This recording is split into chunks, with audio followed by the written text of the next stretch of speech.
gauche. La Marcos est elle aussi à la même position que sur la grille départ. Elle est elle aussi troisième. Oui. Et premier souci pour la BMW numéro 25, celle du Cash Motorsport, Koen Leysens, Wim Lumbeck, Bert Rodan et Werner Monens. Ça, c'est des pneus qui ont été mal chauffés, ça. Et oui, le premier gauche, piégeux. Voilà, justement, et alors on peut constater aussi qu'en tête, toutes les équipes ont mis des pilotes sûrs, dans le sens Marc Duet. Vous avez juste derrière Anthony Kumpen sur la GLPK, Marc Goossens sur la Marcos. Donc on peut voir que également Jos Menten sur la PSI Experience. C'est vraiment question d'expérience, tous des pilotes d'expérience là-dedans. Et regardez la physionomie de la course se dessine déjà. Nous ne sommes pas encore à la fin du premier tour que déjà nous avons les deux Corvettes et la Marcos qui ont déjà creusé le trou. C'est incroyable. Ah oui, mais attention, elles sont capables d'aller 4 à 5 secondes plus vite que tout le restant du peloton. Pour le moment, elles ont la piste libre encore devant elles, mais attention tout à l'heure, ça va changer. Ah oui, c'est incroyable, c'est vraiment incroyable. C'est le tiercé devant et puis les autres derrière qui font exactement ce qu'ils peuvent. Ceci dit, Marc Duet doit vraiment tenir à l'œil son plus proche poursuivant. Il est dans les rétros et on le dit toujours, mais c'est important dans les premières minutes de course de se montrer, d'être devant parce que ça fait plaisir aux sponsors, parce que ça fait plaisir aux invités qui sont sur le circuit. L'autre Corvette vient se placer à l'extérieur, mais ça ne peut pas passer dans ce premier gauche.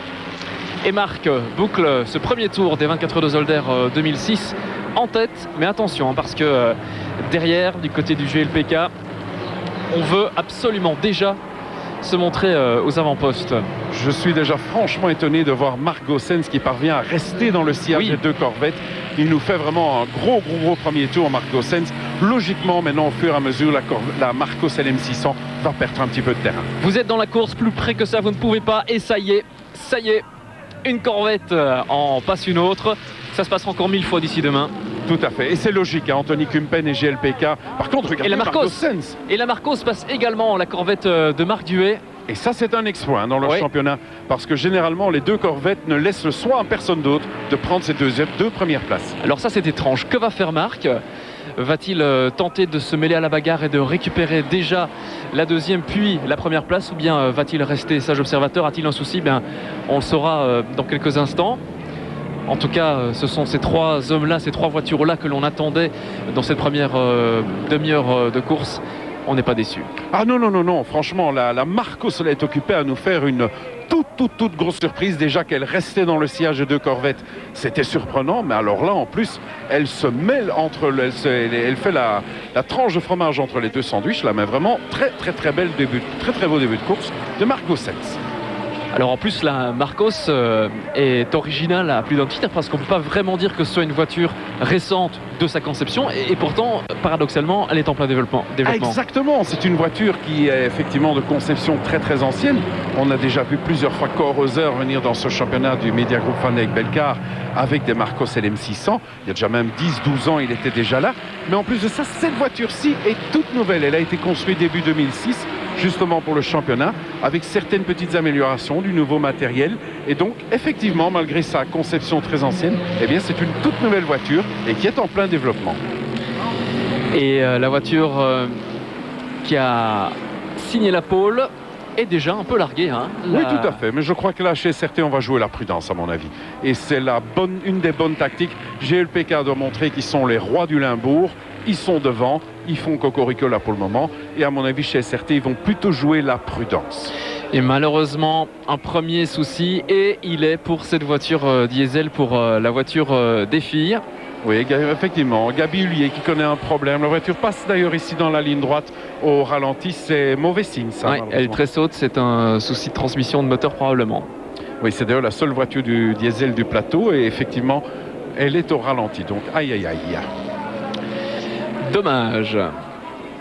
Et on peut constater effectivement, comme vous l'aviez dit tout à l'heure, Fabrice, regardez-moi le trou qu'a creusé les trois voitures de tête. On ne voit même plus la quatrième, qui est pour le moment la Mosler de Gino Kinis. Si tout va bien avant la fin du direct, ils auront déjà dépassé les premiers attardés. Voici celle qui a la route malheureusement bien dégagée. La voiture qui est en quatrième position.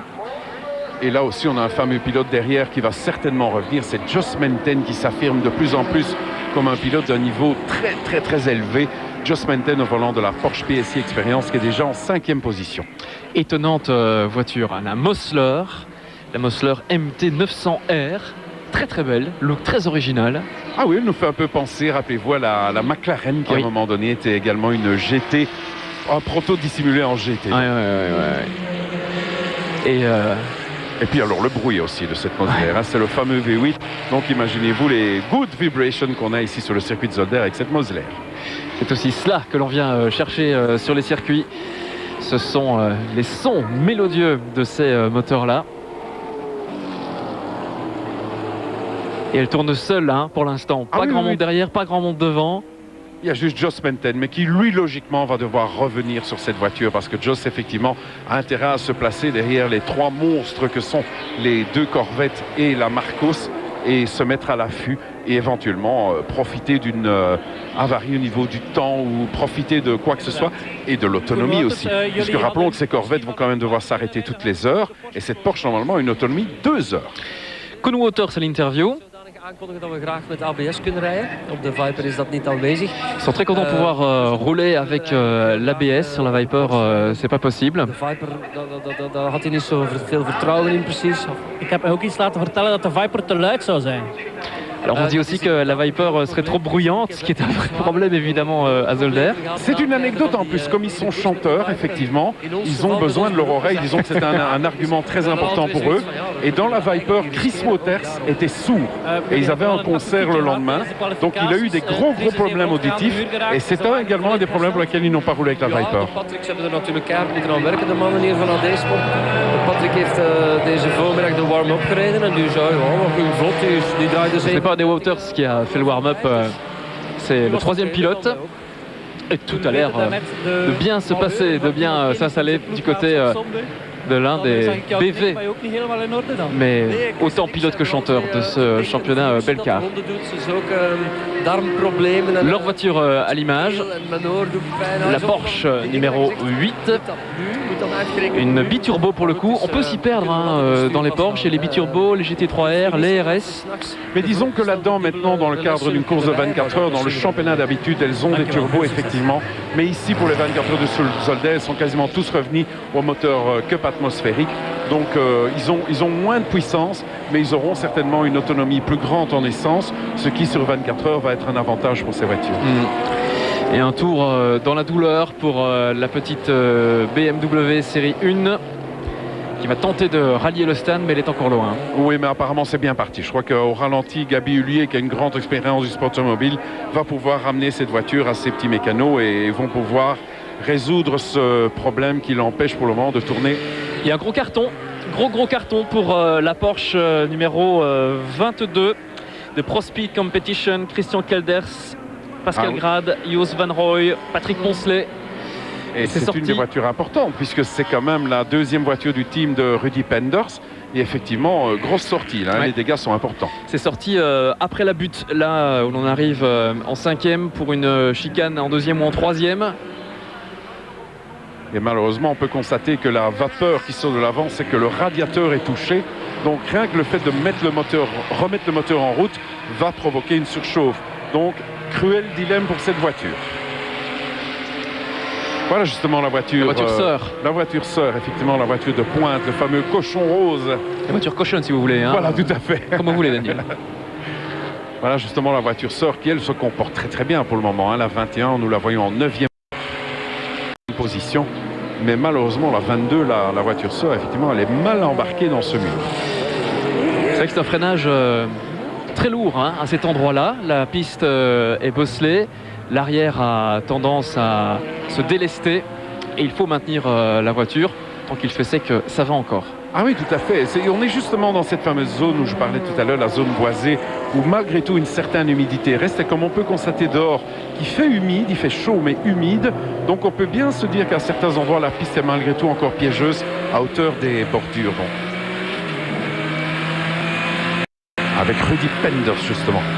Et vous arrivez sur la dernière chicane avant la ligne d'arrivée. 5e, 4e, 3e. Et ça passe en 3e. Avec le couple de la Porsche. Monter sur les vibreurs et pas trop à l'extérieur pour un nouveau passage devant les stands. qui a été relifté, qui a été lifté ces derniers mois. C'est comme on appelle le circuit New Look, dans le sens où il y a la chicane a été retravaillée, le dessin a été retravaillé et toute la piste a été resurfacée exactement. Donc c'est un petit peu un circuit New Look, effectivement. Certains endroits ont été un petit peu réaménagés et la sécurité, bien entendu, est un mot-clé à Zolder. Ils ont énormément travaillé là-dessus dans l'intersaison. Avec une chicane que l'on voulait plus importante, plus efficace, plus lente, et finalement, on passe plus vite dedans. Exactement. Et ben voilà, ça arrive. Exactement. Et la BMW repart en piste, tandis que la Marcos continue. On peut le dire, son show, parce que vraiment, elle est intercalée entre les deux Corvette C5R et elle n'est que à 8 secondes de la Corvette GLPK. Donc c'est quand même une fameuse performance. J'ai cru qu'elle allait être beaucoup plus vite lâchée, mais c'est vrai aussi qu'il y a quand même un certain Marc Goossens, c'est pas n'importe qui. Marc Goossens qui se prépare à faire ses bagages pour le long terme cette fois-ci. Il a fait quelques piges aux États-Unis, mais là il va passer une année complète. Ça c'est Cor Reuser, justement, le créateur de ces fameuses Marcos LM600. Maar de mogelijkheid was er om hem te passeren en zoals je ziet kan hij het tempo redelijk goed volgen. Waar haalt die auto opeens die Il faut suivre le bon tempo, nous dit-il, et que ce n'est pas facile. Meer geprepareerd om deze rondetijden niet te draaien, want we gaan voor een lange afstand natuurlijk. Maar aan de andere kant, we kunnen het nu goed volgen, dus ik denk dat Mark bij zijn eigen denkt van ik hou vast zolang ik vast kan houden. Dank u. La voiture délicate sous certaines conditions et c'est la raison pour laquelle on finissait d'en parler. Merci beaucoup d'embrayer sur nos propos. C'est l'ultra expérimenté Marc Goossens qui est au volant. Marc, je disais qu'il allait vivre, qu'il se prépare à vivre une grande aventure américaine. Mais c'est un fait unique dans le sport automobile en Belgique. Marc Goossens qui va partir aux États-Unis dans la fameuse Nextel Cup, le NASCAR aux États-Unis, et pas dans les moindres équipes, c'est dans une fameuse équipe. Et c'est vrai que s'imposer parmi nos amis américains là-bas dans la NASCAR, c'est vraiment un challenge de fou et il fallait vraiment un pilote assez fou comme Marc Goossens pour tenter l'expérience et là il a toutes ses chances. À l'interview Alexandra Van de Velde. Het was eigenlijk een klein probleempje die heel snel opgelost is, dus hopelijk kunnen we nu de wedstrijd gewoon verder zetten zonder al te veel problemen. Voilà, le problème est résolu, un tout petit souci apparemment du côté de l'électronique, mais c'est déjà reparti. We zijn naar de Nürburgring gaan kijken en we hebben het mooie resultaat gezien. C'est une fameuse figure justement de ce championnat, très mignonne, très souriante et attention au volant, redoutable. Oui, mais là par contre la voiture a de nouveau des soucis, c'est dommage. Oui, effectivement, elle ne parvient pas à avoir ses tours moteurs, c'est au niveau électronique, donc elle a dit qu'il y avait un souci et dommage, mais je crois qu'ils vont trouver la solution. Et on peut se rappeler d'ailleurs que ce fameux team a d'ailleurs engagé les dernières années, rappelez-vous, cette fameuse Mini survitaminée qui est maintenant à la limite d'ailleurs. Ils auraient bien voulu encore faire les 24 heures cette année avec, mais techniquement parlant, la voiture est vraiment usée, elle est au bout du rouleau, donc ils ont dû passer à un nouveau challenge. Et cette BMW 120 diesel, justement, en était un. Et elle rentre au stand à nouveau. C'est la pilote hollandaise, donc Gabi Hullier, qui est toujours au volant de cette voiture. Il vaut mieux évidemment que les soucis interviennent dans le début de la course. Et dommage aussi parce qu'on aurait pu retrouver cette année également Vanina X qui n'est pas là parmi nous cette année. Vanina qui s'est lancée dans un fameux challenge, le DTM avec Audi et qui bien entendu est prioritaire de la firme Cazzano et qui ne peut pas se libérer pour ces 24 heures. Vanina qui a retrouvé son papa dans le sud de la France il y a une dizaine de jours de cela. Et ils se sont entraînés ensemble dans cette courte trêve qu'offrait le championnat DTM. Ah, par contre, là, on voit une chose spéciale. C'est la 38 qui est rentrée dans les stands. C'est la Porsche PSI Experience. Et c'est pas normal, ça. Pas normal du tout, puisque c'est quand même une des voitures, normalement, qui doit rester en piste un maximum, tourner pour embêter les Corvettes. Et elle est déjà dans les stands. Donc là, une inquiétude pour la voiture de Frédéric Bouvy. Et c'est visiblement suite à un contact. Vous n'avez pas cette image sur vos écrans, mais un contact à l'arrière gauche, visiblement. Une voiture qui, voilà, ça y est, vous l'avez. Vous voyez, il y a eu un contact. On voit les traces sur le pneu, on le voit sur la carrosserie. Et ça, c'est un fameux handicap, hein, parce qu'au plus cette voiture reste en piste, au plus elle peut être menaçante pour les Corvettes. Mais si, voilà, justement, Frédéric Bouvy et Team Corvette. Oui. Et effectivement, si cette voiture s'arrête, c'est pas bon du tout dans le sens où elle va perdre par rapport à la différence de Corvette, elle va perdre beaucoup de temps. Ça, c'est pas bon du tout. Sale saison pour Tim Verbergt qui a vu son Audi A4 Silhouette brûler dans le championnat BTCS, mais totalement brûlé. La voiture n'existe plus. Il était donc en pause forcée. Heureusement, lui, il en est sorti. Parce que franchement, un incendie pareil, c'était vraiment très, très, très impressionnant. Et Tim Verbergt, heureusement, est sorti à temps de cette voiture qui est partie vraiment en fumée. Et c'est déjà l'heure des grosses réparations. Hein. On sort les foreuses, on installe des colsons pour faire tenir cette carrosserie. Et vous avez vu dans le fond de l'image Frédéric Bouvy qui allait s'entretenir avec son ami Kurt Mollekens, qui pourtant ne partage pas la même voiture et déjà lui raconter ses mésaventures. Vous les voyez là, casquette rouge et casquette noire à droite de l'image. Ah oui, Kurt Mollekens, justement, vous en parlez, mais qui continue son association avec GLPK, puisqu'au 24 heures de Francorchamps, il était associé donc avec la Corvette là, la C6R, la voiture des FIA GT. Il avait été le 4e pilote avec Longin, Kumpen et Ezeman. Eh bien, il continue donc son association avec GLPK. Et sur la C5R, ici au niveau du Media Group Van Dijk Belcar, eh bien, Kurt Mollekens, c'est le 4e pilote donc, de cette voiture actuellement en tête.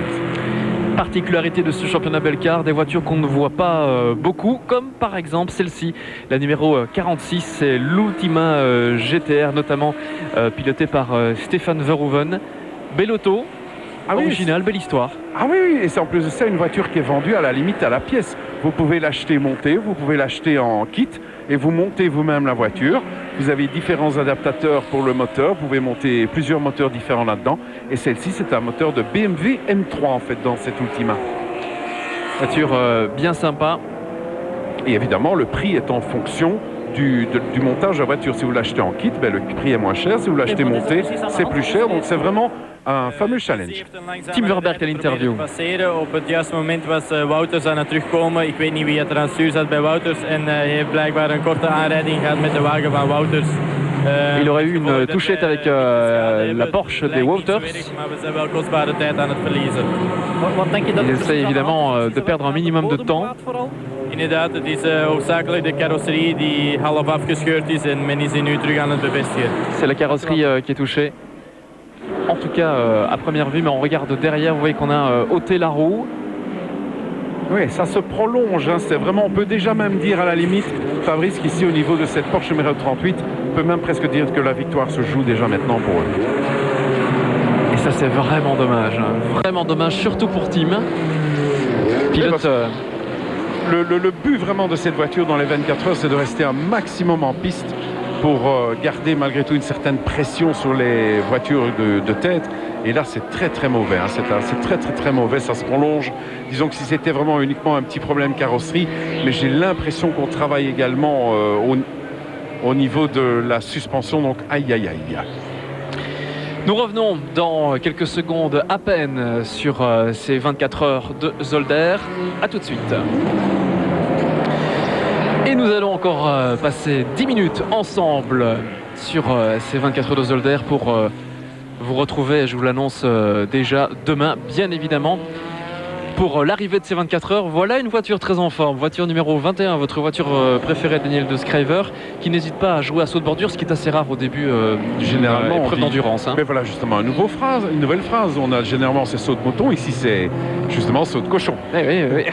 Bien vu. Ou saut de cochon en l'occurrence, mais on va s'arrêter là. Effectivement. Là. Et justement, c'est dans cette chicane où le tracé a été modifié de façon à ce qu'elle soit un peu plus lente. Vous avez vu, si on prend la bordure, c'est vraiment des sauts très très très impressionnants. Hein. Et là, effectivement, cette Porsche vient de faire un fameux bond dans cette nouvelle chicane. On fait un petit point course au niveau du classement. Et bien pour le moment, donc en tête, c'est Anthony Kumpen avec la GLPK. Il a couvert 13 tours.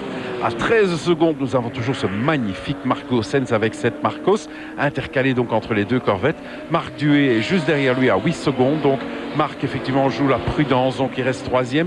Ensuite, nous avons la Mosler qui est toujours en 4e position. La voiture de Gino Kenny, cette voiture artisanale. En 5e position, les méchants qui ont tapé la PSI Experience, la numéro 8 des frères Auter. Pour le moment, c'est Patrick Schreurs qui roule sur cette voiture. 6e position, la 23, la fameuse BMW sur laquelle on retrouve Olivier Munch. Elle est pilotée pour le moment par George Severich, pilote allemand, qui a quand même un fameux coup de volant. Ensuite, nous avons notre petit cochon bondissant, la 21, la Porsche Rudy Penders. Danny Delard également sur une Porsche, la numéro 29, également une voiture à se méfier au long de ces 24 heures. La 54, c'est Pim de Ried. Et puis, la Dodge Viper est déjà en 10e position. Cette fameuse nouvelle Dodge Viper des frères Grauwels. Rappelez-vous, 24 heures de Francorchamps, nous avions également une Dodge qui était présente là-bas et elle avait gagné sa catégorie. Donc ici à Zolder, il y a beaucoup plus de freinage. Elle aura moins facile cette Dodge, mais elle sera à suivre. Profitons du son.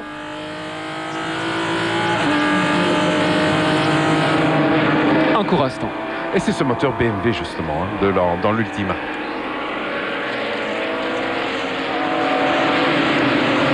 Anthony Kumpen à 15 secondes d'avance, alors qu'à ce moment précis, enfin, la Porsche de Bouvy, la 38 repart. 12 minutes à peu près d'arrêt, hein, donc c'est énorme. 12 minutes, c'est vraiment beaucoup. Malgré que le fait que cette auto aura une autonomie beaucoup plus grande au niveau essence par rapport aux Corvettes, les 12 minutes perdues ici, je crois qu'on en reparlera demain à 16h30. Et oui, malheureusement. Alors que la Marcos continue son petit bonhomme de chemin, fait ce qu'elle peut avec ses 16 secondes 3 de retard sur Anthony Kumpen. Oui, on peut le voir, les réparations sur le côté de cette Porsche sont quand même importantes, dans le sens où il y a pas mal de petits colsons, de stickers qui ont été mis là pour tenir la carrosserie. Donc c'est quand même assez important les dégâts qu'il y a sur le côté de cette Porsche. Oui, c'est à l'arrière gauche, je vous le rappelle. Et ça s'est passé donc effectivement avec la Porsche des frères Wouters. Comme on l'a dit tout à l'heure, Tim Verben. Et tiens, on va faire attention, justement en 16e position, on a David Salens, justement, cette voiture sur laquelle on retrouve François Duval également. Donc ils sont pour le moment en 16e position, David Salens, fameux coup de volant aussi. François Duval qui a un avis très tranché, très précis sur les courses de circuit, à la différence des rallyes. C'est clair, hein, pour lui, le circuit, c'est de la rigolade, quoi, hein. C'est infiniment moins compliqué que le rallye. Quoique François parle un petit peu différemment, dans le sens où au début en circuit, pour lui c'était ennuyant, c'était tout le temps la même chose. Et ici, on a pu entendre une version un peu différente, dans le sens où il commence à découvrir des choses qu'il ne soupçonnait pas, dans le sens où effectivement ici à Zolder, il aime bien les chicanes, il aime ce que généralement un pilote de circuit n'aime pas, c'est quand il y a trop de chicanes. Et puis ici François Duval, il aime bien. Oui, il aime les virages, hein, Rallyman d'abord. C'est en circuit physique, François bien évidemment pour exercer sa discipline au niveau mondial est affûté physiquement. Voilà, justement, on en parlait tout à l'heure de cette fameuse BMW numéro 23, la voiture sur laquelle on retrouve Olivier Munches. L'équipement est piloté par Georges Sevrich. Également une voiture dangereuse au niveau du classement général. Elle a une grosse autonomie au niveau essence et c'est une voiture de la classe 2. Donc il faudra surveiller au bout de ces 24 heures. Une Mazda, une seule, elle vient de se faire dépasser justement par la 23, une Mazda verte. Tout à fait, c'est une voiture très très spéciale qui a connu beaucoup de problèmes de fiabilité. D'ailleurs son pilote, ce qu'il aime bien sur cette voiture, regardez, elle va arriver à la chicane justement, c'est que cette voiture a un spectacle exceptionnel. Elle fait des flammes à chaque décélération, mais énorme. C'est aussi ce qu'on aime. Hein. Ah oui, tout à fait. On en a plein les yeux, on en a plein les oreilles. Et ça, évidemment, ça fait partie de ce spectacle ici aux 24 heures de Zolder. Vous voyez qu'il y a des BMW toute génération. Hein. On vient de voir une bonne vieille série 3 se faire passer. C'est aussi l'avantage qu'offre cette discipline, qu'offre le Belcar, c'est que c'est ouvert presque à monsieur et madame tout le monde, pour autant qu'il y ait du budget derrière. Ah, c'est évident, c'est évident. Mais cette BMW, disons, elle roule également dans le cadre le Belcar, disons, c'est plusieurs courses, elle roule dans les endurances. Et ici, ils sont venus aux 24 heures, disons, parce qu'ils sont également très actifs au niveau des activités autour du circuit. Et c'est un sponsor qui est sur la piste et également qui est dans la dynamisation à l'extérieur de la piste, d'où la présence un petit peu de cette voiture également. Le Belcar, disons, dans la course. À bord de la Porsche rose. Décidément très en vue. Ah oui, tout à fait. Hein. Regardez, côtelette et tout. Donc, on voit donc tous les parties de regarder à l'arrière. Vous avez Haaland, côtelette. Donc, ce sont toutes les parties d'un cochon, effectivement. Ah non, et on se rappelle vraiment cette magnifique Porsche en 71 au Mans, justement. Et ça nous rappelle vraiment, pour ceux qui ont vécu cette époque-là, c'est très comique à voir. Une voiture rose, déjà. La couleur en elle-même nous fait penser parfois à certaines choses très comiques. Et elle va se faire prendre un tour par la Marcos de Marc Gossens. Voilà qui est fait. Ah oui, nous en sommes qu'à 25 minutes de course. Vous vous rendez compte, cette Porsche qui se trouve actuellement en 7e position, eh bien, elle est déjà à un tour. Parce que bien entendu, les Corvettes et la Marcos n'attendent pas le reste du peloton. Ils sont partis. Ça c'est certain. Alors que le ciel se couvre de plus en plus, le vent se lève. Et les habitués du circuit vous diront que lorsque le vent vient du canal, ce qui est le cas, ça annonce la pluie. Ah oui, tout à fait, tout à fait, tout à fait. Il y a des risques pour cette épreuve et ça ajoutera bien entendu du piment au spectacle. Peut-être pas aux spectateurs en espérant qu'ils ont bien pris leur petit manteau avec, mais au niveau du spectacle, ça c'est sûr et certain, ce sera un plus. Saluons les commissaires que l'on vient de voir à l'œuvre. S'il y a bien un drapeau qu'ils vont agiter durant ces 24 heures, c'est le bleu. Qu'est-ce qu'on va dépasser sur ce circuit court, étroit, pas vraiment rapide? Il y en a des dépassements à faire, on en parlait, on en parle depuis le début, vu la grande différence de performance des voitures. Un homme qui voit la vie en rose, c'est Frans Lamotte. En dan ook de concurrentie zal ook niet stilgezeten hebben. Frans Lamotte qui a aussi une petite histoire particulière dans le sens où c'est vraiment un pilote qui est top au niveau Porsche.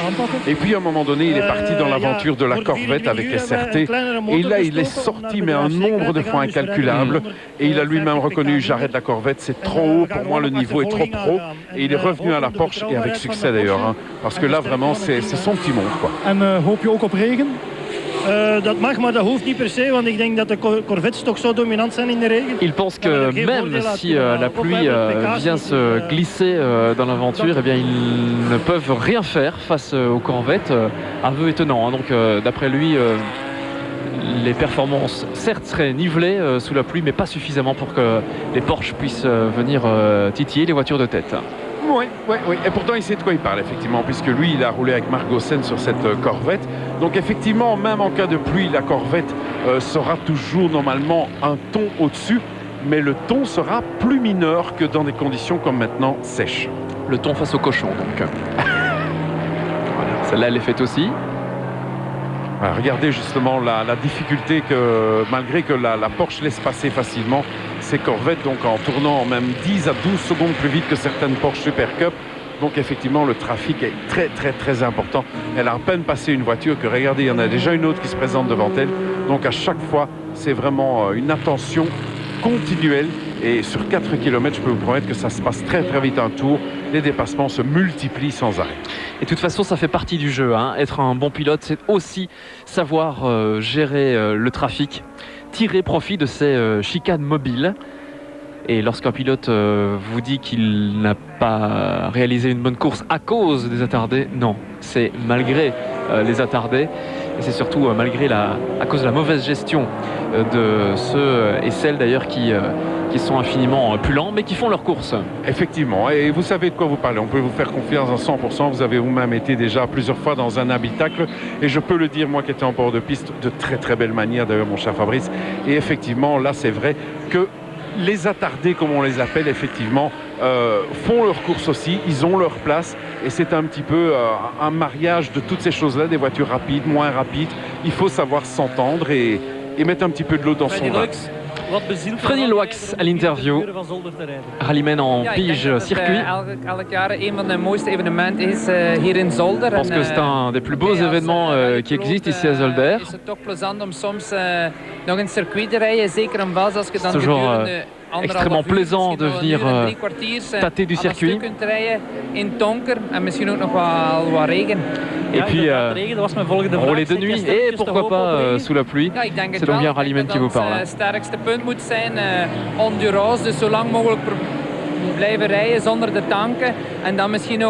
But du jeu, pas forcément faire sauter les chronos, mais plutôt se rappeler que c'est une course d'endurance, jouer la régularité. Voilà justement la voiture de Freddy Loax qu'on voit à l'écran, la 44, voiture qu'il partage avec Yves Lambert, Mark Neyens et Arvid Steinberg. Tiens, Yves Lambert justement, on connaît bien ce pilote ici en Belgique, n'est-ce pas Fabrice?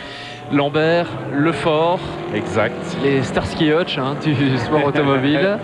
Effectivement, qui normalement ce week-end devait rouler à Donington dans le cadre du LMS, les courses sport prototype et GT.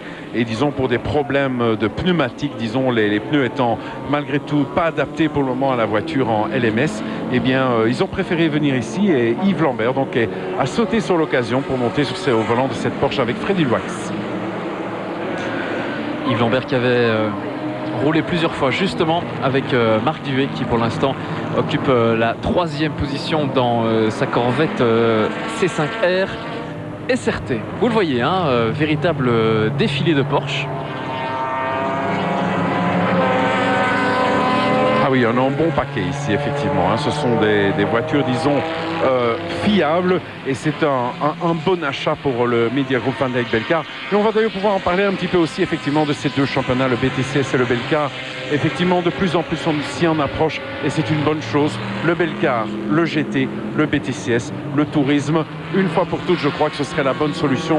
Et doucement, mais sûrement, c'est en bonne voie. Et je crois qu'on peut appuyer tout à fait cette formule. Le GT d'un côté, le tourisme de l'autre, chacun son petit jardin et je crois que c'est pour le bien du sport automobile et du spectacle. Et essayer si possible que le clivage s'arrête là, hein, qu'il n'y ait pas un championnat flamand, un championnat wallon, ce serait dommage. Tentons que ces deux championnats restent nationaux et qu'il y ait un savant mélange. Le point sur le championnat, sur le classement justement à l'heure actuelle. L'engin Kumpen largement en tête avec 27 secondes. Ensuite Gossens avec la Marcos, Hart Duet sur l'autre Corvette. Et puis les frères Waters pour qui tout se passe bien. 4e, suivi par la fameuse Mosler qui est en 5e position. Et accuse pour l'instant 2 secondes 4 de retard sur son prédécesseur. Oui, disons à part effectivement Anthony Kumpen qui a pris une belle marge, tout le reste pour le moment est très très serré. On peut constater sur nos moniteurs, les écarts sont pour le moment très très faibles. Donc ça roule et pour le moment c'est de bon augure, à part, je vous dis, l'événement tout à l'heure qu'on a eu de cette Porsche PSI Experience qui a perdu énormément de temps. Ça c'est vraiment dommage pour le final. Dans la classe 3, que des 996 GT3 version Cup. Également la présence, on peut le signaler, de Laurent Neff sur la voiture qui est 2e d'ailleurs en catégorie. Laurent Neff qui était également aux 24 heures de Spa et qui est un pilote assidu également du BTCS. Ex-champion d'ailleurs BTCS. Exactement. Nous vous retrouverons dès demain pour l'arrivée de ces 24 heures de Zolder. Daniel De Schrijver, merci. Bon après-midi. Plein de bonnes choses à vous également. À demain, avec plaisir. Et à demain sur Club RTL. Bonjour à tous, soyez les bienvenus sur le circuit de Zolder sous le soleil. Comme vous le voyez, c'est la surprise. On vous parlera tout à l'heure des événements météo qui ont perturbé la course et qui l'ont pimenté. Daniel De Schrijver, bonjour. Bonjour à tous, bonjour à toutes, bonjour Fabrice. Vous n'avez pas beaucoup dormi, vous avez tout suivi pour nous et vous qui n'étiez pas sur le circuit cette nuit non plus, eh bien on va tout, absolument tout vous raconter. Parlons de cette voiture qui est à l'antenne. Hier, lorsque nous nous sommes dit au revoir sur le coup de 17h15, elle était en 3e position alors qu'elle avait démarré la course à la meilleure position qui soit, la pole. Et là, eh bien, on la retrouve à sa place initiale, un peu abîmée malgré tout. C'est la voiture numéro 1, c'est la Corvette C5R de chez SRT, notamment pilotée par Maxime Soulet et Marc Duet. L'histoire de cette voiture, Daniel, s'il vous plaît. Eh bien, pour résumer, disons quand on s'est quitté avec la voiture 1 en tête, la course a été divisée en deux au niveau des Corvettes. La 1 a dominé jusqu'à mi-course et puis ensuite un énorme problème de boîte de vitesse qui l'a immobilisé. Et voilà la 1 qui a pris le relais et elle tient toujours le haut du pavé à une demi-heure de l'arrivée, cette Corvette SRT. Elle est très à l'aise, elle a 8 tours d'avance. C'est le dernier passage au stand, souhaitons-le en tout cas, pour cet équipage que vous venez de voir. La voiture est fort endommagée à l'avant gauche, ce qui lui a posé des soucis, mais nous y reviendrons tout à l'heure. Parlons de cette voiture-ci, la numéro 33. Ah, ça c'est la Mosler MT 900R. Cette voiture est toute nouvelle dans ce championnat et je peux vous avouer que c'est une énorme surprise que de voir cette voiture encore actuellement en piste parce que vraiment tout est nouveau, c'est un tout nouveau concept ici dans le Media Group Van Dyke Belcar. La voiture a un passé, on la connaît, mais elle est généralement pas très fiable dans les courses d'endurance et ici, eh bien, le génie de Gino Kennis, le propriétaire de cette voiture, fait le reste. Elle est en 7e position et vous le voyez, elle évolue dans la classe 2, une classe dans laquelle on attendait beaucoup les Porsche. Eh bien non. Eh bien non, effectivement, c'est une des grosses surprises cette année. C'est que la Porsche est une voiture dont l'investissement dans ce championnat est un atout de fiabilité. Eh bien cette année-ci, c'est une catastrophe Porsche au niveau des transmissions, au niveau des embrayages et des boîtes de vitesse. Ces voitures ont été perturbées pendant toute la course et pas seulement une, c'est quasiment toutes les Porsche qui ont eu des ennuis. Et évidemment, il n'en fallait pas plus pour cette Mosler et les deux BMW qui sont en tête de cette catégorie 2. Les Porsche qui avaient déjà souffert aux 24 heures FIA GT, les Ferrari leur étaient considérablement passés devant au niveau des classements de sous-catégorie. Et bien là, malheureusement, l'histoire se répète, même s'il n'y a pas de Ferrari. En tout cas, une Porsche qui est toujours là, même si elle a eu des soucis. C'est la rose que vous voyez derrière la Mosler, celle pilotée par Rudy Penders, exactement. C'est la fameuse petite cochonne rose dont on parlait hier. Et effectivement, elle est toujours bien là. C'est la première des Porsche, donc c'était la plus menaçante, avec une autre, malheureusement, dont on reparlera tout à l'heure, la voiture de Frédéric Bouvy. Mais celle-ci est toujours bien présente. Elle peut toujours revendiquer un podium dans sa classe 2, mais elle a perdu aussi énormément de temps. 2 casques ardents, une ce matin et une en fin de matinée. Et là, évidemment, c'est beaucoup pour une voiture qui normalement doit tourner et sans arrêt tourner. Team lijkt wel een zieke boeg, hè? Want iedereen ligt ongeveer plat. Hè? Ja, het is een heel Eh bien voilà, ça 24 c'est uur justement geweest. Fabrice, c'est Michael de Kersmaker. C'est normalement un des deux pilotes prioritaires sur cette Mosler et qui s'est cassé un pied en fait en faisant du jet ski. Et c'est d'autant plus méritoire pour cet équipage parce que Joël Skøybroek et Verheyen, qui sont les deux pilotes qui partagent le volant de cette Mosler, ne la connaissent pas du tout. Kenny, c'est le seul à connaître la voiture sur le bout des doigts. Et là, donc, sans ce deuxième pilote prioritaire qu'est Michael de Kersmaker, chapeau bas vraiment à Gino Kennis. Ouais, en tout cas, ça nous aura donné l'occasion de voir cette voiture étonnante à l'action. Et on reparlera peut-être tout à l'heure de son aventure tout au long de ces 24 heures. Michael de Kersmaker, qui en même temps est un champion de rallycross dans la petite division. Champion d'Europe. Frédéric Bouvy, si vous étiez avec nous hier, pratiquement à cette heure-ci, a été l'un des premiers pilotes. En tout cas, sa voiture a été l'une des premières à connaître des problèmes. On vous en reparlera dans un instant, juste après cette interview-ci. Sinds vanmorgen een uur of 5, 6 is het zo dat er nog enkel een vierde versnelling is. En wij rijden Nous sommes avec la voiture numéro 50. erg moeilijk. Ça, c'est une des Porsche, effectivement, qui se bat pour cette catégorie 3, où là, c'est une série Cup, et là, elles sont reines. Il y a eu des problèmes, mais là, il n'y a pas de souci. Les Porsche sont devant, elles sont d'ailleurs 3 aux 3 premières places. Là, pas de souci pour la marque allemande. Ce sont des voitures, disons, Cup, donc là, elles ont vraiment leur mot à dire encore. Donc on parlait de Frédéric Bouvy qui a eu des soucis hier pendant le direct. Et bien malheureusement pour lui et pour son équipage, ça a continué. Ah oui, on avait vu d'ailleurs dès le début du reportage un incident entre la Porsche numéro 8 des frères Wouters, la AD Sport, et la fameuse numéro 38 de Frédéric Bouvy. Ils étaient rentrés en contact. Et toute la suite de la course a été une suite de malheurs pour cette voiture. Tout d'abord, cet accident où il a fallu réparer les dégâts. Elle est repartie et comme par hasard, embrayage, boîte, tous les maux des Porsche est apparu également sur cette voiture et avec en finalité un gros problème au niveau de la suspension qui s'est affaissée et comme par hasard justement du côté où il y a eu cet incident avec cette Porsche numéro 8 et là ça a mis le glas de cette voiture qui a vraiment dégringolé au championnat.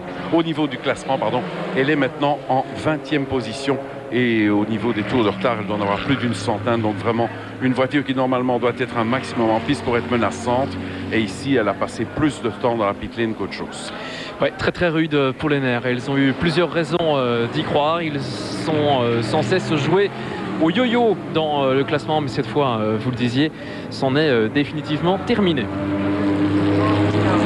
Voilà, on voit justement à l'image une de ces nombreuses Porsche qui ont également souffert. Donc ça, c'est en fait la fameuse voiture artisanale dont on vous a présenté le modèle hier aussi, l'Ultima, qui jusque ce matin à 11h tournait parfaitement. Et puis d'un coup, patacrac, catastrophe, cette voiture s'est arrêtée sur le circuit. Pendant 1h30, le pilote a travaillé sur cette voiture pour essayer de la ramener à son stand. Elle est revenue aux environs de 13h. Et depuis lors, il travaille sur cette voiture. Et le seul but de cette voiture, je vous le dis honnêtement, c'est de faire ce dernier tour et de franchir le drapeau à David. Bien sûr. pour la télé notamment, on est là les gars, hein, si vous y parvenez, nous en tout cas on est là, et pour l'instant même dans les stands c'est réussi. Du côté des leaders, Daniel, 3 voitures différentes, la 1, la 5 et la 7.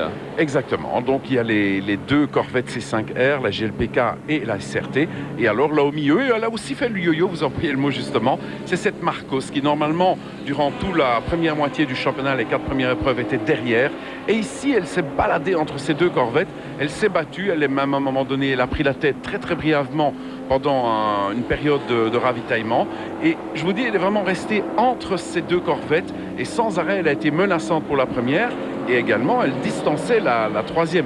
Donc vraiment cette voiture a joué un rôle très sympa au niveau de l'animation de cette épreuve.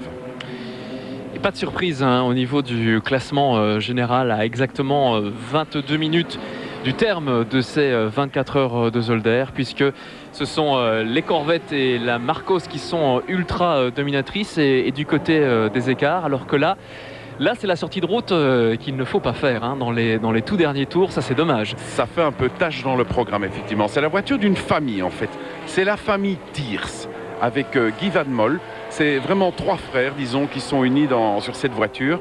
Et ils ont quand même fait quelques bêtises aujourd'hui. Ils ont perdu pas mal de temps également sur quelques petites sorties de route. Donc c'est en famille qu'on va jouer dans le bac à sable là-bas. Alors il n'a pas touché, mais il est mal. Et visiblement, voilà, la voiture repart. Mais ne pas s'ensabler, surtout ne pas s'ensabler. Pourtant, il est un mètre derrière les roues arrière, derrière les roues motrices, c'est le bonheur. Hein, d'office, là, c'est le véhicule d'intervention. Le voilà d'ailleurs. Voilà. Il va prendre le crochet, attacher la voiture, la tirer hors du bac à sable et elle va pouvoir repartir. Mais là, c'est d'elle-même, c'est terminé. Une fois qu'on est dedans, on n'en sort plus. Et oui. 2 safety cars seulement, puisque l'on a une voiture d'intervention à l'image. 2 safety cars, un seul l'an dernier, et l'un des 2 pour une raison bien originale, à tout le moins. Ah oui, tout à fait. Il y a le 2e safety car qu'il y a eu pendant l'épreuve, c'était très spécial, parce que là, en fait, c'est une dame dans un stand qui aidait au panotage et tout. Cette dame avait déjà une blessure au niveau du dos. Ah oui, Jan Verstragen, le directeur du circuit, qui est content apparemment de cette édition. Et cette dame en fait s'est blessée au dos et jugée intransportable par l'arrière des bâtiments. Vous voyez les stands justement à gauche. Donc vous avez une petite porte à l'arrière, mais cette dame elle était tellement calée et elle souffrait tant que c'était impossible de la sortir par la porte. Alors pour des raisons de sécurité, il a fallu amener l'ambulance via la pit lane, mais comme il y a danger quand une ambulance est dans la zone de la pit lane, eh bien ils ont mis un safety car de façon à pouvoir évacuer cette dame dans les meilleures conditions, parce qu'apparemment c'était très douloureux. Bonjour mademoiselle, et pendant ce temps, et pour étayer les propos de l'organisateur vous dit qu'il est particulièrement satisfait des conditions météo. C'est vrai qu'il n'aura plus que 2h15 et en plus un bon moment pour l'affluence, pour le public. C'était au petit matin entre 7h15 et 9h30, juste le piment qu'il fallait pour solliciter des retours au stand de la part des voitures. Il a fait beau, pas trop chaud. Bref, la perfection est un organisateur heureux. Ah oui, ça se répercute un petit peu partout. Hein. On peut voir plein d'animations, les gens. Donc, vous avez même pas la passion du sport automobile à 100%. Ça, c'est un petit peu la recette de Zolder aussi. La nuit des DJ, de la musique. Donc, ça concerne un petit peu tout le monde. Si vous avez un petit accro sport auto, vous pouvez les prendre 3 personnes avec vous qui n'ont pas la passion du sport auto. Ils vont trouver leur bonheur à Zolder dans le cadre des Euphonie 24 heures. Et pendant ce temps, la 10 est sortie du bac au rayon anecdote toujours. Un chrono, 1:36,216 millième. Eh bien, c'est exactement ce chrono qu'ont réalisé au 297e tour la numéro 1 et la numéro 5. Daniel, vous qui avez 12 000 ans d'expérience sur les circuits, un chrono identique dans le même tour au millième près. On va pas dire que c'est unique, mais c'est ultra rare. Hein. Ah, c'est très rare. Et en plus de ça, on a eu quasiment le même coup au niveau des essais qualificatifs, puisque à 1 millième près, Maxime Soulet battait l'autre Corvette. Donc non, il y a eu quand même 2-3 petites anecdotes comme ça, mais celle-là, effectivement, dans le même tour. Vraiment, là, c'est vraiment chapeau bas à ces 2 pilotes qui ont réalisé ce coup-là. Il s'agissait, la 1 et la 5, c'est encore et toujours la Corvette et la Marcos. Voilà, exactement. Vraiment, les 3 voitures à retenir, c'est la 1, la 5 et la 7. Hein. On l'a vu hier, dès le début de la course, elles sont parties loin devant tout de suite et elles avaient l'air d'être pleine d'ambition et ça se confirme pratiquement 24 heures plus tard. Et d'ailleurs, encore une petite anecdote sur le fameux yo-yo entre les deux corvettes qui était la Marcos. À un moment donné, Korreuser, qui est un des 3 pilotes de cette Marcos, est un pilote hollandais très incisif. Au point même où à un moment donné, chaque fois qu'il avait une corvette dans ses environs, le gaillard était vraiment, mais alors chaud, au point même où les stigmates qu'on a vus sur la corvette de tête, justement, les voitures qui est fort endommagées, et bien justement c'est notre ami Korreuser qui a un petit peu bouchonné Maxime Soulet dans un tour rapide et le contact était très violent, heureusement sans suite parce que la voiture a continué à rouler comme ça. L'interview est celle de Marc Maton, l'un des pilotes de la voiture, de cette voiture, de la Porsche qui mène la classe 3. Une course finalement où l'équipage, où le team passe entre les gouttes. C'est l'une des Porsche qui a connu le moins de problèmes. Exactement, elle est dans le tiercé, parce que pour le moment c'est encore très incertain. Pour le moment elle est 3e, mais regardez, elles sont vraiment très proches l'une de l'autre. C'est cette 49 de Stéphane actuellement Van Kampen au volant. Et alors elle est un petit peu originale cette Porsche aussi. Elle est grise fluo, un petit peu comme certaines voitures en Formule 1 qu'on voit. Elle est très jolie cette voiture. Pino Sperlinga, là, tiens, justement, la voiture également une famille. C'est la famille Dumaret avec le plus jeune pilote de ces 24 heures de Zolder, Maxime, 17 ans. Rendez-vous compte, mon cher Fabrice, il doit se faire conduire pour aller au circuit rouler en sport automobile. Donc la famille Dumaret, avec un personnage également bien connu dans nos Ardennes, c'est Jean-Pierre Van de Vauvert qui s'est joint à cette famille.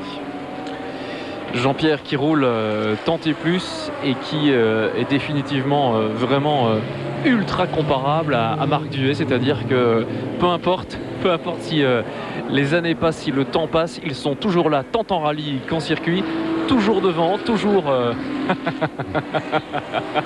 Mathéus qui vous salue dans sa Porsche numéro 47.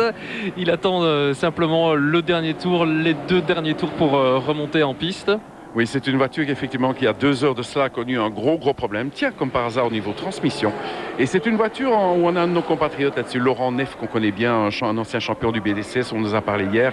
Et cette voiture a de gros problèmes de transmission et elle attend donc les dernières minutes pour faire son dernier tour et passer sous ce fameux drapeau à damier. C'est à coup sûr l'une des images les plus sympas de ces 24 heures. Moins sympa, c'est l'aventure de François Duval sur la numéro 70.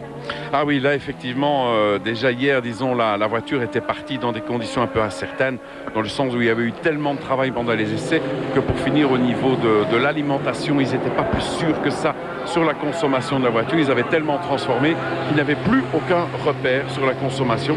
Donc ils sont partis dans l'incertitude au point même où ils se sont, dès le premier tour, ils se sont arrêtés pour voir où est-ce qu'ils en étaient au niveau des réglages, parce qu'ils étaient un petit peu paumés. Ennui après ennui après ennui, et clairement ils en ont eu tout simplement marre à la fin. Lorsque le radiateur a rendu l'âme, ils ont décidé de s'en aller. Une courte page de pub et nous revenons dans un instant. Dans 14 minutes, l'arrivée de ces 24 heures de Zolder. C'est l'heure où l'on est de tout cœur avec tous les pilotes, tous ces teams qui sont toujours là après 23h45, pourvu qu'il ne leur arrive rien. Et malheureusement, quelques volutes de fumée apparaissent sur l'une ou l'autre voiture, Daniel Descriver. Ah oui, c'est une qui a déjà quand même pas mal dégusté pendant ces 24 heures. C'est la Porsche numéro 38 qu'on a vue tout à l'heure, la fameuse PSI Expérience de Frédéric Bouvy. Eh bien, on la voit de temps en temps à l'image. Elle dégage un petit volute de fumée chaque fois qu'elle accélère ou qu'elle rétrograde. C'est pas bon signe, ça. Kurt Mollekens ne sentait pas la boîte cette nuit. Il est rentré au stand avec sa grande expérience. A dit écoutez, moi je pense qu'avec nos 11 tours d'avance, on peut tenter le coup. Vaut mieux la changer maintenant plutôt que se retrouver bloqué sur la piste. Et malheureusement, pas de chance. Le changement de boîte a été beaucoup plus long que prévu. Et ce sont beaucoup de places et beaucoup de minutes qui se sont envolées dans l'aventure. Mais c'est le tournant de la course. C'est vraiment là à mi-course. Disons que dans le cadre de ce championnat, petite anecdote, après 6 heures et 12 heures, il y a des points. Ils ont la moitié de la totalité des points d'une course normale.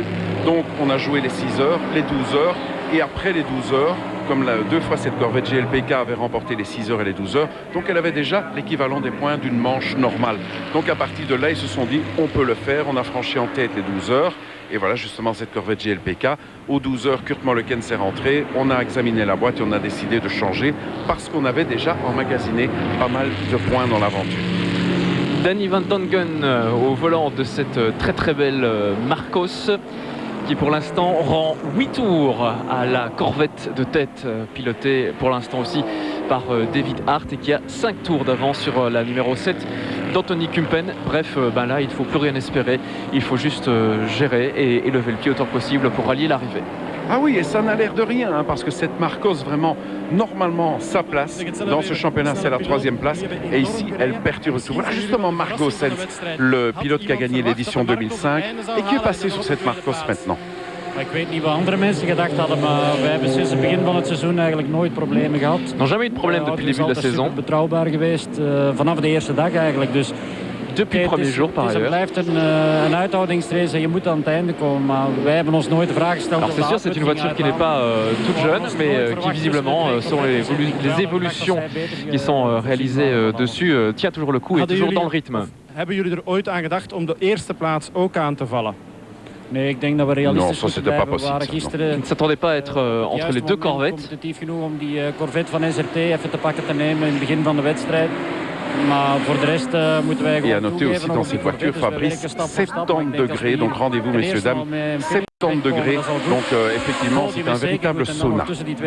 Mais c'est une voiture qui, dans sa livrée course, est sans vitre, ce qui est quand même un avantage. Ah oui, tout à fait, tout à fait. Et alors regardez-moi sur le capot cet artifice, cette grosse bosse. C'est quand vous êtes installé dans une Marcos, c'est très très impressionnant parce que vous avez cette bosse à la moitié de la vue au niveau des yeux et vous voyez vraiment très très peu la piste devant vous. Ah non, c'est très très spécial. En plus de ça, comme toute la partie mécanique se trouve juste à côté du pilote, le levier de vitesse est quasiment dans la boîte qui est à côté. Donc la chaleur que dégage toute la mécanique de cette voiture, c'est insoutenable. Marcos réputée pour être l'une des voitures les plus chaudes avec la Viper pour des raisons à peu près comparables. Et bruyantes, comme on en avait parlé hier. Exactement. Dans les anecdotes de la course, le numéro 16, 4h30 de réparation, en soi... voilà, tiens, la numéro 38 dont on parlait tout à l'heure qui fume beaucoup. Hein. Là, elle fume vraiment de plus en plus, mais alors... Ce qui est certain, c'est que c'est à l'arrière droit, mais est-ce qu'on parle du pneu ou est-ce qu'on parle... Oh non, non, c'est une surchauffe. Ça, regardez bien, vous voyez, c'est à hauteur du petit tuyau de dégazage. Ils ont fait un petit tuyau d'évacuation. Et là, effectivement, il y a une surchauffe au niveau moteur. Ça, c'est clair et net. Regardez comme cette voiture a souffert. Hein. Tout l'arrière gauche est abîmé. Si vous étiez avec nous il y a 24 heures, vous savez pourquoi. Vous avez vu les résultats de cette touchette. Et puis on vous a parlé de tous les soucis mécaniques, hein, la boîte, l'embrayage, la suspension cassée. On a croisé Frédéric Bouvy en arrivant ici au studio. Il avait Fred qui est plutôt très souriant, qui est plutôt bavard là pour le coup. Il avait le masque. Voilà justement effectivement un des membres de la famille du Marais. Voiture, c'est dommage, en début de course elle a connu un énorme problème également. Transmission, une Porsche, et elle a perdu beaucoup de temps et depuis lors elle tourne super bien, elle est 18e. Wordt er bij jullie thuis nog over iets anders gepraat dan bandendruk en oliedruk? Ja, absoluut. Et Guido Dumaret qui nous dit qu'à la maison, ce soir, on parlera d'autre chose que de problèmes de pneus et que de problèmes d'huile. Op discipline. Als je ziet als het kapot gaat, dan moet je er zeer voorzichtig mee omgaan. Pino Sperlinga quand même aussi un fameux personnage qui prépare cette voiture, on le voit également en BTCS et c'est lui qui justement, on en parlait de Jean-Pierre Van de Wouver qui partage cette voiture avec cette famille du Marais. Jean-Pierre Van de Wouver justement qui c'est le bonheur pour lui cette année-ci, rouler avec son pote Duet. Je crois que ça fait plus de 30 ans qu'ils sont tous les deux sur les pistes et c'est la première fois qu'ils partagent la même voiture dans ce championnat BTCS. Ça effectivement, bonheur pour Jean-Pierre. Alors les soucis de transmission et de boîte qu'ont connu toutes les Porsche, ça peut s'expliquer par plusieurs raisons, Daniel. C'est que toutes les voitures ne sont pas forcément de première fraîcheur.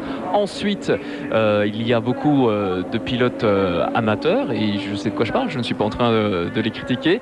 Et en plus, le circuit de Zolder sollicite beaucoup les boîtes. Donc autant d'éléments qui, sur 24 heures, font souffrir la transmission. Mais c'est clair aussi qu'il y a une chose qui intervient ici dans ce championnat du Mediagroup Van Dijk Belcar, c'est qu'effectivement ce sont des voitures quand même des GT et certaines sont vraiment très très développées là-dedans. Donc ça nécessite quand même un investissement beaucoup plus haut que vous à votre niveau en BTCS. Donc c'est vrai qu'on doit faire appel à des gens qui ont énormément d'argent parce que c'est généralement des patrons de société et tout ceci et on les invite d'une certaine manière à rouler sur ces voitures également. Donc c'est vrai que ces gens-là ont une volonté hors norme, ils ont des qualités parce qu'autrement ils ne seraient pas au départ de cette épreuve, mais ils ne sont pas au départ des pilotes vraiment expérimentés. Danny Delatte à l'interview.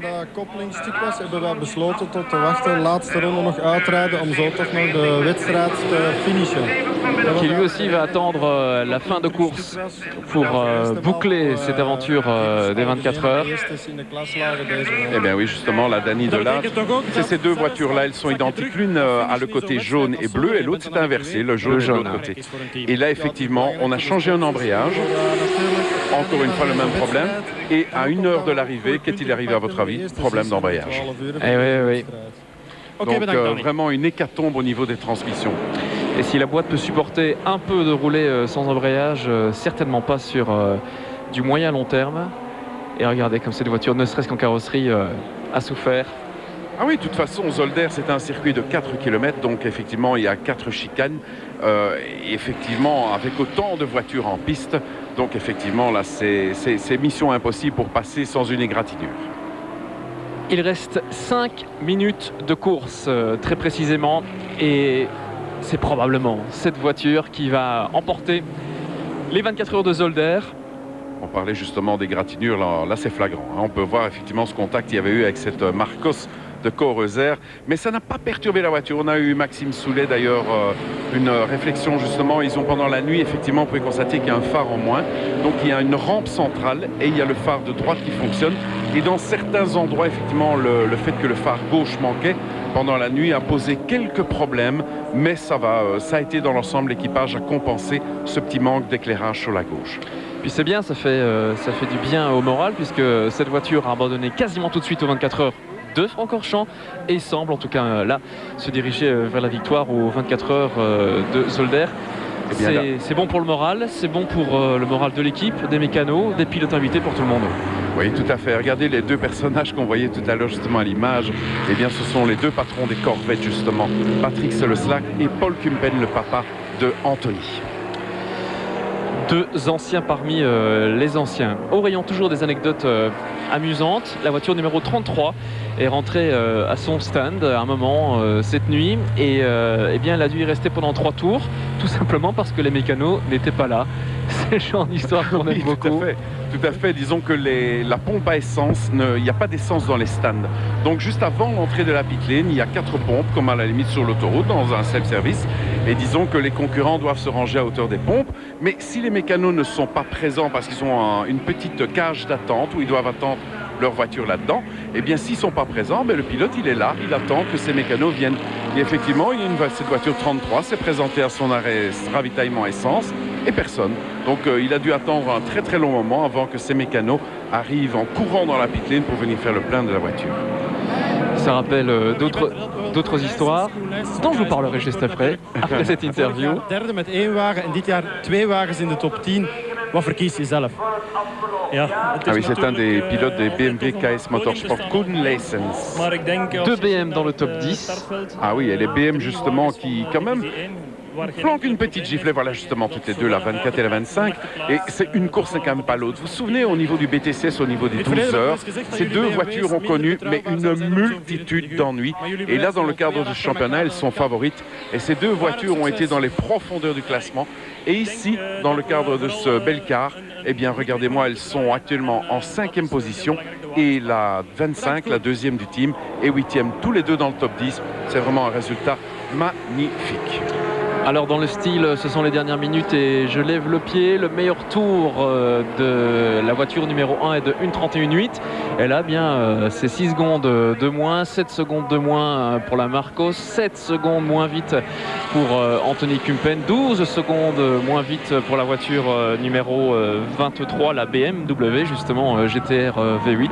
Bref, on attend vraiment que ça se termine. Il n'y a plus qu'à gérer. 13 abandons au total sur ces ces 24 heures, ce n'est pas beaucoup. Parmi les abandons principaux, on note l'abandon de la numéro 8, ce sont les frères Wouters, c'était très tôt, c'était sur le coup de 22 heures. Oui, quand on pense qu'effectivement, ils avaient le choix entre la Viper qu'ils ont achetée de GLPK l'année passée et la Porsche, ils avaient dit on prend la Porsche par sécurité, ils ont cumulé les ennuis.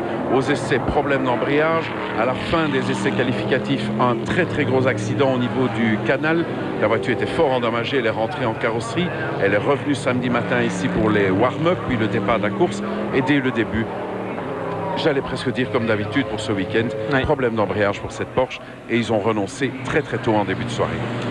Il y a un peu plus de 24 heures, un peu moins de 24 heures, vous étiez avec nous et vous avez probablement vu les soucis de la BMW 120D, l'équipage des filles. Eh bien, ces soucis se sont multipliés, elles ont finalement abandonné avec notamment des problèmes d'accélérateur, de boîte et pour terminer, des problèmes électriques. Oui, tout à fait. Donc au départ, elle s'est arrêtée dès le début, puis ensuite des petits problèmes de pédale d'accélérateur, de problèmes de gaz, et ensuite donc c'est de nouveau une panne électrique qui a malheureusement immobilisé la voiture de ces 4 Miss, Isabelle Van de Velde, Grivnier, Hullier une Hollandaise et Halm une Allemande. Et dans les stands, certes, on n'a pas beaucoup dormi du côté de chez SRT, mais on a le sourire aux lèvres, on est accroché aux balustrades. On veut enfin voir cette Corvette franchir la ligne d'arrivée en tête. C'est vrai qu'elle n'a pas toujours connu le succès qu'elle mérite sur le plan de cette mécanique. Vous voyez un cool P1 plus P2. 8 tours d'écart, effectivement, ils peuvent la jouer cool. Donc, cette voiture souvent bien pilotée, mécaniquement impeccable et qui enfin va remporter les lauriers. Ah oui, c'est en plus de ça une équipe qui fait un doublé. Donc c'est encore d'autant plus important. Je vous rappelais un petit peu la main mise par ce fameux team GLPK ici à Zolder. C'est leur jardin. Ils participent également au FIA GT en Europe avec beaucoup de succès. Donc ici, c'est leur jardin, c'est vraiment leur terrain de jeu. Déjà, aux essais qualificatifs, ils s'étaient fait avoir par cette Porsche, cette Corvette SRT. Et ici en course, ils se font battre également. Et en plus de ça, c'est un doublé pour cette Corvette de ce team-là. Donc là, vraiment, ça doit faire très très mal du côté de GLPK. 17h05. Normalement, c'est le tout dernier tour que nous devrions vivre là avec cette Corvette de tête. Et on est fiers, hein, on est heureux quelque part que ce soit notamment Marc Duet et Maxime Soulet au volant. Maxime qui a connu la grosse désillusion de ne pas avoir roulé pratiquement aux 24 heures de Francorchamps, et Marc qui renoue ici avec la victoire, mais qu'il ait souvent remporté les épreuves de 24 heures ces dernières années, que ce soit à Zolder ou à Francorchamps. Ah oui, tout à fait, hein, c'est vraiment un équipage. Donc le propriétaire de la voiture qui est David Hart, qui a confié la voiture donc à la préparation de Patrick Sellestack. Marc Duet, évidemment, on ne le présente pas. L'ancien, parce qu'on peut justement faire le saut sur Maxime Soulet, le jeune, puisque Maxime est vraiment au début de sa carrière. Voilà, Daniel Dubois, le directeur de course, abaisse son drapeau sur cette Corvette du team SRT. C'est la victoire attendue de cette Corvette numéro 1. Et on n'en a pas encore parlé du 4e pilote de cette voiture. Parce que là, il y a des anecdotes, on en reparlera un petit peu tout à l'heure quand on le verra sur le podium. Mais Tom Kloot. Qui est ce Tom Kloot? Eh bien, tout à l'heure, vous allez voir ce personnage. Une petite tête bien ronde, des petites lunettes. Et je vais vous raconter quelques anecdotes sur ce personnage. Il n'est pas là par hasard sur cette Corvette C5R. Attendons de voir la Marcos franchir le drapeau d'Amiens, à moins que nous ne restions sur la Corvette. Et on peut voir également, hein, ça, ils font partie intégrante de ce spectacle aussi. On les voit, les commissaires de piste qui sont présents à bord de piste. D'ailleurs, regardez les remerciements du pilote. Eh bien, c'est justement à l'adresse de ces commissaires de piste qui également ont été 24 heures présents en bord de piste, signaler les dangers, aider les concurrents à bien gérer leur course. Vraiment, commissaire de stand, commissaire de piste, toutes ces personnes-là, vraiment chapeau bas également pour leurs prestations. Dans la Corvette numéro 7, le tour d'honneur d'Anthony Kumpen. Voilà, la Marcos vient de franchir la ligne. Et vous l'avez vu, il y a une Porsche qui s'est immédiatement arrêtée une fois la ligne d'arrivée franchie. peut-être qu'effectivement, ça suffit. Elle ne fera plus 1 mètre de plus. L'essentiel est fait. Voilà, la ligne est franchie, le drapeau a été passé également. Et c'était bien ça le but du jeu. Un dernier tiers de circuit sur ce tour d'honneur pour la Corvette SRT. Oui, tout à fait. On va voir. Voilà, Patrick Sellesac, justement, le propriétaire, le préparateur de cette Corvette SRT, Sellesac Racing Team. Qui rappelle que quelque part, ils sont encore et toujours des artisans, des amateurs. Oui, tout à fait. Ah oui, oui, à Certour, tout à fait. Et en plus de ça, cette année-ci également, il participe au championnat de France FFSA GT. Donc où il loue sa voiture également en France et il fait les 2 championnats, le championnat belge et le championnat français également avec des gentleman drivers. Championnat FFSA dans lequel d'autres teams belges sont engagés comme PSI. Bien sûr. Bah, décidément, la Belgique a la cote en France, à l'étranger, et ça fait plaisir. Ah oui, surtout que les Corvettes C5R, en plus de ça, et même les toutes nouvelles C6R, sont vraiment quasiment en propriété de tout le team belge. Il y a juste Luc Alpha, un ancien skieur qui également s'est mis au sport automobile, qui est propriétaire d'une Corvette. Sinon, tout le reste, c'est PSI, c'est GLPK. Et c'est également donc Patrick Sellesac qu'on avait ici à l'image. Et les Corvettes qui gagnent, les Corvettes qui roulent devant au niveau mondial, par exemple dans le championnat FIA GT, eh bien c'est à voir ce jeudi dans l'émission Moteur, puisque nous reviendrons sur la belle aventure de la dernière manche FIA GT où les Belges ont brillé. Et puis bien évidemment dans l'émission de jeudi soir, un petit mot, je dis bien un petit mot sur les 24 heures de Zolder, parce qu'après, juste après Moteur, donc sur le coup de 23h jeudi soir, eh bien, nous vous proposerons un résumé complet de l'épreuve de 26 minutes. La joie de la victoire pour cette Corvette. C'est David Hart. Et on se souvient du masque, de la tristesse de David Hart lorsqu'il a abandonné en haut du Raidillon alors qu'il faisait encore jour au début des 24 heures de Francorchamps. Si on l'avait dit, allez, c'est pas grave, dans 3 semaines de toute façon tu gagnes les 24 heures de Zolder, il n'aurait pas cru. C'est bien, ça fait plaisir. Un jour n'est pas l'autre, effectivement. Parfois tout vous réussit, parfois c'est la cata. Et c'était le cas pour eux aux 24 heures de Spa où là vraiment ils avaient touché ils avaient bu le calice jusqu'à la ligne. Et ici donc regardez, David Hart, c'est vraiment un autre visage. Vous avez tout à fait raison, Fabrice. Quelle émotion pour David. Excellente émotion bien sûr. Is deze mooier dan van afgelopen jaar? Ja. Et en plus de ça, pour lui, c'est un doublé, puisqu'il était également dans l'équipage 2005 qui a remporté ces 24 heures de Zolder. Wat is het moeilijkste moment geweest in deze race? Jullie zijn Qu'est-ce er qui est even le moment le af geweest. plus difficile? Het ongevalletje in het begin, wat is het moeilijkste moment geweest, David?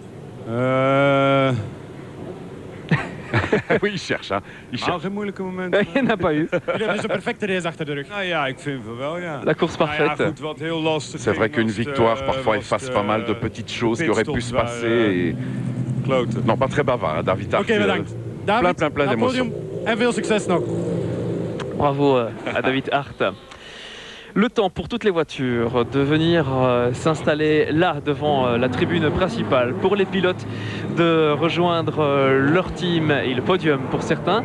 Eh bien nous tournons à nouveau une page de pub. À tout de suite. De retour à Zolder sur l'interview d'Anthony Kumpen, 3e de ces 24 heures de Zolder sur la Corvette verte. Volgend jaar een 5e overwinning en het record in de 24 uur? Nou, wie weet, ik weet het niet. Ah oui, Anthony Kumpen qui détient le record 4 victoires et on pouvait envisager une 5e, mais c'est pas encore pour cette année. Vous voyez que l'on presse tout le monde vers le podium. Pourquoi? Eh bien parce que la télé attend, bon monsieur.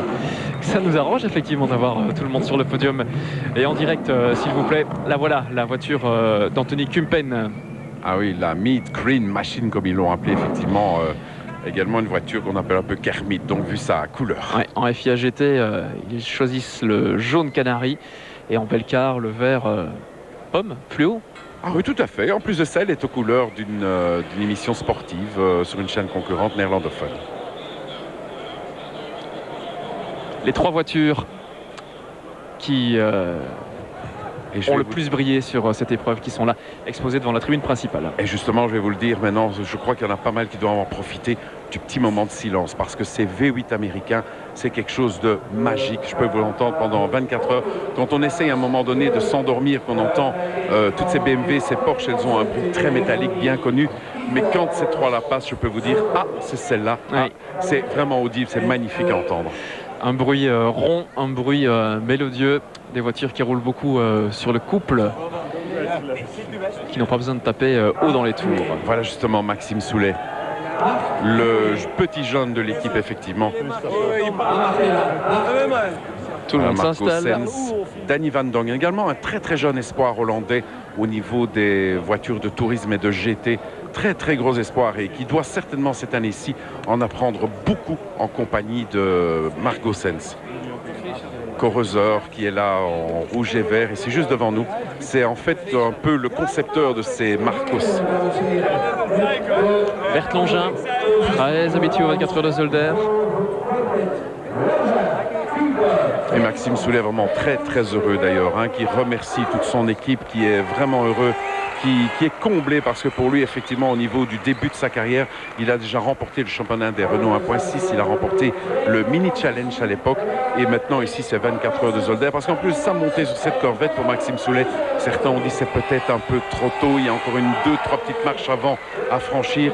Et bien là franchement chapeau à Maxime et il a fait un très très beau boulot puisque je vous rappelle quand même qu'il a pris la pole position à GLPK et rien que ça déjà chapeau bas, mais en plus de ça maintenant avec son équipage Marc Duet, David Hart et Tom Kloot, la victoire ça c'est vraiment chapeau.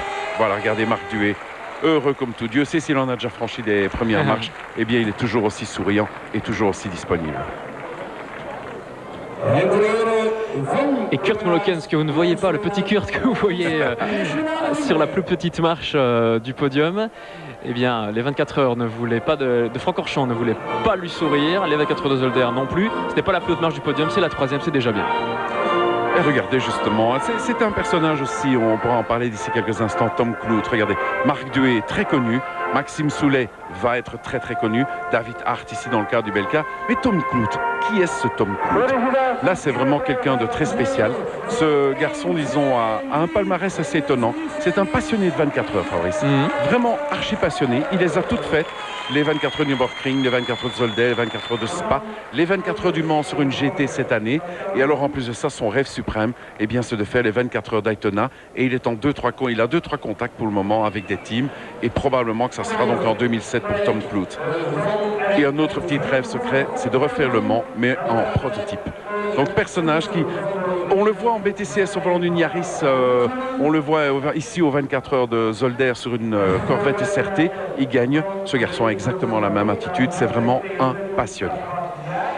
Et il en faut, et il faut que ça dure, car c'est la passion qui nous anime, nous qui aimons les sports mécaniques, que ce soit le Belcar, le BTCS, le FIA GT, le WRC, les championnats nationaux ou internationaux.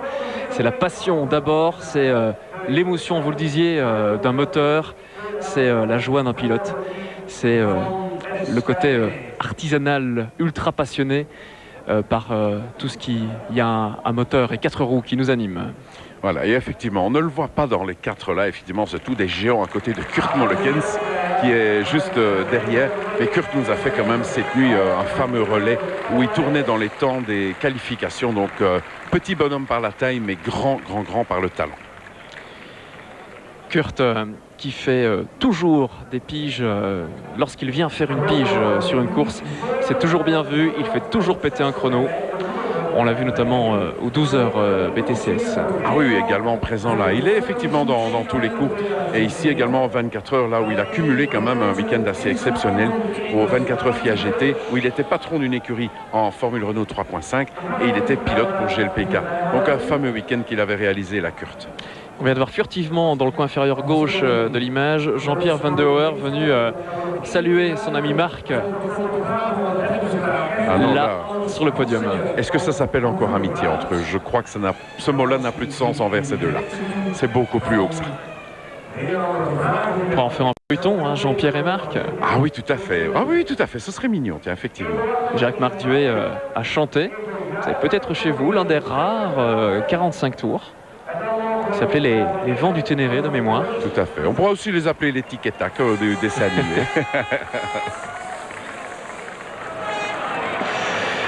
Le champagne, les sourires, la joie. Malgré que le sourire est un petit peu coincé au niveau de Bertlangin, d'Anthony Kumpen, vous dit c'est vraiment leur jardin, ça fait mal, mais faites-moi confiance, demain matin, on aura déjà plein d'idées pour revenir en 2007, et cette fois-là, on les écrasera tous.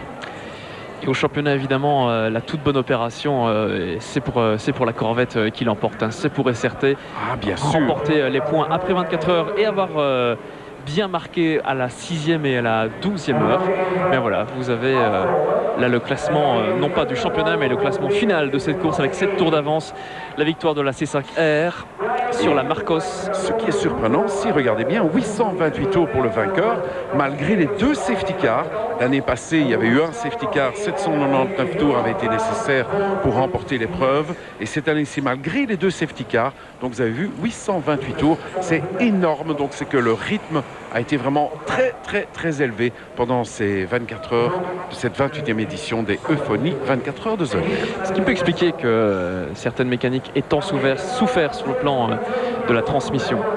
C'est évident, hein, parce que les Porsche également, de façon à pouvoir menacer au classement général les 3 monstres qui étaient les 2 Corvettes et la Marcos, c'est évident que les Porsche devaient tourner un maximum, mais également rapidement. Et peut-être que vu la fiabilité et la rapidité des 3 voitures devant, ils se sont essoufflés derrière et ils ont dû taper dans la boîte effectivement et au niveau des transmissions. Et là, elles ont rompu normalement. Elles ont été prises par leur propre piège. Ils ont dans le sens où elles doivent pousser ces 3 voitures à perdre leur fiabilité et c'est elles-mêmes qui se sont cassées les dents, disons, derrière ces 3 voitures. Et bien voilà, vous savez tout maintenant de ces 24 heures de Zolder. Le championnat n'est pas terminé. D'autres épreuves à suivre cet automne, tant à Francorchamps qu'à Zolder. N'oubliez pas la spéciale 24 heures de Zolder. Ce sera jeudi soir sur le coup de 23 heures après l'émission moteur qui se déroulera, elle, à partir de 22h15. Merci beaucoup, Daniel Descriver. Merci beaucoup, Fabrice. Puis juste me permettre de remercier nos consultants également, qui toutes ces informations qu'on a pu vous donner. Benoît Demeus et Valérie Simons. Merci à eux, en tout cas, également de toute cette équipe qui a travaillé pour vous.